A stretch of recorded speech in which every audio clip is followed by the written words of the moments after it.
ನಾನು ಮಾನ್ಯ ಡಾಕ್ಟರ್ ಶರಣಪ್ರಕಾಶ್ ಪಾಟೀಲ್ರಿಗೆ ಆಗ್ರಹ ಮಾಡ್ತೇನೆ, ನೀವು ರೈತರ ಪರವಾಗಿ ನಿಂತ್ಕೊಂಡು ರೈತರಿಗೆ ನ್ಯಾಯ ಕೊಡಿಸ್ತಕ್ಕಂಥ ಕೆಲಸವನ್ನು ಮಾಡಬೇಕು.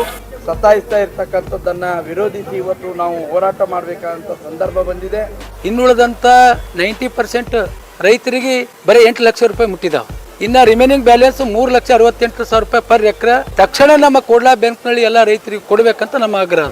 ಇಲ್ಲದೆ ಇದ್ರೆ ಮುಂದಿನ ದಿನಗಳಲ್ಲಿ ಉಗ್ರವಾದಂಥ ಹೋರಾಟವನ್ನು ಮಾಡಬೇಕಾಗುತ್ತೆ ಅಂತಕ್ಕಂಥದ್ದನ್ನ ಮಾಧ್ಯಮದ ಮುಖಾಂತರ ನಾನು ಎಚ್ಚರಿಕೆಯನ್ನು ಕೊಡಲಿಕ್ಕೆ ಇಚ್ಛೆಪಡ್ತೀನಿ. ಯಾರಾದರೂ ಸಂಬಂಧಪಟ್ಟ ಅಧಿಕಾರಿಗಳಿಗೆ ಭೇಟಿ ನೀಡಿದ್ದಾರೆ ಅಂತ ಸರ್? ಈಗಾಗಲೇ ಇದಕ್ಕೆ ಸಂಬಂಧಪಟ್ಟಂಗೆ 27ನೇ ತಾರೀಕು 9ನೇ ತಿಂಗಳು 2023ರಲ್ಲಿ ಸಹಾಯಕ ಆಯುಕ್ತರು ಸೇಡಂ ಇವರ ನೇತೃತ್ವದಲ್ಲಿ 20 ಅಧಿಕಾರಿಗಳ ತಂಡ ಸಭೆ ಸೇರಿ ನಿರ್ದೇಶನವನ್ನು ಕೊಟ್ಟಿದೆ.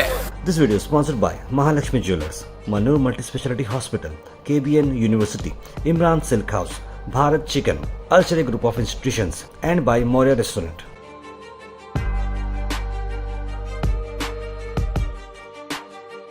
ಬೆನ್ಕಳ್ಳಿ ಸಿರಿ ಸಿಮೆಂಟ್ ಕಂಪನಿ ಏನು ಭೂಮಿ ಕಳೆದುಕೊಂಡಂಥ ರೈತರಿಗೆ ಏನು ಅನ್ಯಾಯ ಮಾಡ್ತಾ ಇದೆ. ಇವತ್ತು ಭೂಮಿ ಕೊಟ್ಟಂಥ 400 ರೈತರು, ಅವರಲ್ಲಿ ಇವತ್ತು 11,68,000 ರೂಪಾಯಿ ಕೆಲವೇ ರೈತರಿಗೆ ಕೊಟ್ಟಿದ್ದಾರೆ. ಇನ್ನುಳಿದಂಥ 90% ರೈತರಿಗೆ ಬರೀ 8 ಲಕ್ಷ ರೂಪಾಯಿ ಮುಟ್ಟಿದಾವೆ. ಅದಕ್ಕೆ ನಮ್ಮ ಆಗ್ರಹ ಏನಿದೆ ಅಂದರೆ, ನೀವು ಆ ರೈತರಿಗೊಂದು ಈ ರೈತರಿಗೂ ತಾರತಮ್ಯ ಮಾಡಬೇಡ್ರಿ, ಎಲ್ಲ ರೈತರಿಗೂ ಕೂಡ ಒಂದೇ ನ್ಯಾಯ ಕೊಡ್ರಿ. 11,68,000 ರೂಪಾಯಿಯನ್ನು ಪರ್ ಎಕರೆಕ್ಕೆ ರೈತರಿಗೆ ಕೊಟ್ಟಿದ್ರಿ ಕೆಲವೇ ರೈತರಿಗೆ, ಇನ್ನುಳಿದಂಥ ಎಲ್ಲ ರೈತರಿಗೆ ಕೊಡಬೇಕೆಂಬುದು ನಮ್ಮ ಆಗ್ರಹ. ಈಗಾಗಲೇ ಇನ್ನುಳಿದಂಥ ರೈತರಿಗೆ 8 ಲಕ್ಷ ರೂಪಾಯಿ ಮುಟ್ಟಿದೆ. ಇನ್ನು ರಿಮೈನಿಂಗ್ ಬ್ಯಾಲೆನ್ಸ್ 3,68,000 ರೂಪಾಯಿ ಪರ್ ಎಕರೆ ತಕ್ಷಣ ನಮ್ಮ ಕೋಡ್ಲಾ ಬ್ಯಾಂಕ್ನಲ್ಲಿ ಎಲ್ಲ ರೈತರಿಗೆ ಕೊಡಬೇಕಂತ ನಮ್ಮ ಆಗ್ರಹ. ಒಂದು ವೇಳೆ ಫೆಬ್ರವರಿ 15ನೇ ತಾರೀಕು ಈಗ ತಾನೇ ನಮ್ಮ ಮಾಜಿ ಶಾಸಕರಂತ ರಾಜಕುಮಾರ್ ಪಾಟೀಲ್ ಅವರ ನೇತೃತ್ವದಲ್ಲಿ ಪತ್ರಿಕಾಗೋಷ್ಠಿ ಮುಖಾಂತರ ನಾವು ಶ್ರೀ ಸಿಮೆಂಟ್ ಕಂಪನಿಗೆ ಆಗ್ರಹ ಮಾಡಿದ್ದೇವೆ. ಬರ್ತಕ್ಕಂಥ ಫೆಬ್ರವರಿ 15ನೇ ತಾರೀಕು ತನಕ ನಾವು ಗಡುವು ಕೊಟ್ಟಿದ್ದೇವೆ. ಆ ಗಡುವಿನ ಒಳಗಡೆ ನೀವು ನಮ್ಮ ರೈತರ ಸಮಸ್ಯೆಯನ್ನು ಬಗೆಹರಿಸಿದ್ರೆ ಒಳ್ಳೆಯದು. ಒಂದು ವೇಳೆ ನೀವು ಬಗೆಹರಿಸಿಲ್ಲ ಅಂದರೆ ನಿಮ್ಮ ಕಂಪನಿಯ ವಿರುದ್ಧ ನಾವು ಉಗ್ರವಾದ ಹೋರಾಟವನ್ನು ಮುಂದಿನ ದಿನದಲ್ಲಿ ಮಾಡಬೇಕಂತಕ್ಕ ಎಚ್ಚರಿಕೆಯನ್ನು ನಾವು ಶ್ರೀ ಸಿಮೆಂಟ್ಗೆ ಕೊಡ್ತಾ ಇದ್ದೇವೆ. ಸಿದ್ದು ಬಾನರ್, ಕೋಡ್ಲಾ, ಮಾಜಿ APMC ಅಧ್ಯಕ್ಷರು, ಸೇಡಂ. ಕೋಡ್ಲಾ ಬೆನಕನಹಳ್ಳಿನಲ್ಲಿರ್ತಕ್ಕಂಥ ಶ್ರೀ ಸಿಮೆಂಟ್ ಕಾರ್ಖಾನೆಯವರು ರೈತರಿಗೆ ತಾರತಮ್ಯ ಮಾಡ್ತಾ ರೈತರ ಜಮೀನನ್ನು ಖರೀದಿ ಮಾಡಿ ಅವರಿಗೆ ಕೊಡಬೇಕಾದಂಥ ಹಣವನ್ನು ಕೊಡದೇನೆ ಸತಾಯಿಸ್ತಾ ಇರ್ತಕ್ಕಂಥದ್ದನ್ನು ವಿರೋಧಿಸಿ ಇವತ್ತು ನಾವು ಹೋರಾಟ ಮಾಡಬೇಕಾದಂಥ ಸಂದರ್ಭ ಬಂದಿದೆ. ಅನೇಕ ಜನ ರೈತರಿಗೆ ಏನು ಡಿಫರೆನ್ಸ್ ಅಮೌಂಟ್ ಕೊಡಬೇಕಾಗಿದೆ, ಇಲ್ಲಿವರೆಗೂ ಕೂಡ ಕೊಟ್ಟಿಲ್ಲ.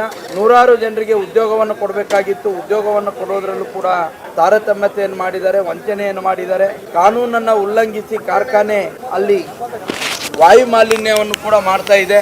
ಹಾಗಾಗಿ ಇವತ್ತು ನಾನು ಮಾನ್ಯ ಡಾಕ್ಟರ್ ಶರಣಪ್ರಕಾಶ್ ಪಾಟೀಲ್ರಿಗೆ ಆಗ್ರಹ ಮಾಡ್ತೇನೆ, ನೀವು ರೈತರ ಪರವಾಗಿ ನಿಂತ್ಕೊಂಡು ರೈತರಿಗೆ ನ್ಯಾಯ ಕೊಡಿಸ್ತಕ್ಕಂಥ ಕೆಲಸವನ್ನು ಮಾಡಬೇಕು. ಇಲ್ಲದೆ ಇದ್ರೆ ಮುಂದಿನ ದಿನಗಳಲ್ಲಿ ಉಗ್ರವಾದಂಥ ಹೋರಾಟವನ್ನು ಮಾಡಬೇಕಾಗುತ್ತೆ ಅಂತಕ್ಕಂಥದ್ದನ್ನ ಮಾಧ್ಯಮದ ಮುಖಾಂತರ ನಾನು ಎಚ್ಚರಿಕೆಯನ್ನು ಕೊಡಲಿಕ್ಕೆ ಇಚ್ಛೆಪಡ್ತೀನಿ. ಯಾರಾದರೂ ಸಂಬಂಧಪಟ್ಟ ಅಧಿಕಾರಿಗಳಿಗೆ ಭೇಟಿ ನೀಡಿದ್ದಾರೆ ಅಂತ ಸರ್? ಈಗಾಗಲೇ ಇದಕ್ಕೆ ಸಂಬಂಧಪಟ್ಟಂಗೆ 27ನೇ ತಾರೀಕು 9ನೇ ತಿಂಗಳು 2023ರಲ್ಲಿ ಸಹಾಯಕ ಆಯುಕ್ತರು ಸೇಡಂ ಇವರ ನೇತೃತ್ವದಲ್ಲಿ 20 ಅಧಿಕಾರಿಗಳ ತಂಡ ಸಭೆ ಸೇರಿ ನಿರ್ದೇಶನವನ್ನು ಕೊಟ್ಟಿದೆ. ರೈತರಿಗೆ 3,68,000 ರೂಪಾಯಿ ಪ್ರತಿ ಎಕರೆಗೆ ಹೆಚ್ಚುವರಿಯಾಗಿ ಹಣವನ್ನು ಕೊಡಬೇಕು 400-500 ಜನ ರೈತರಿಗೆ ಅನ್ನುವಂಥದ್ದನ್ನು ಇಲ್ಲಿವರೆಗೂ ಕೂಡ ಕೊಟ್ಟಿಲ್ಲ.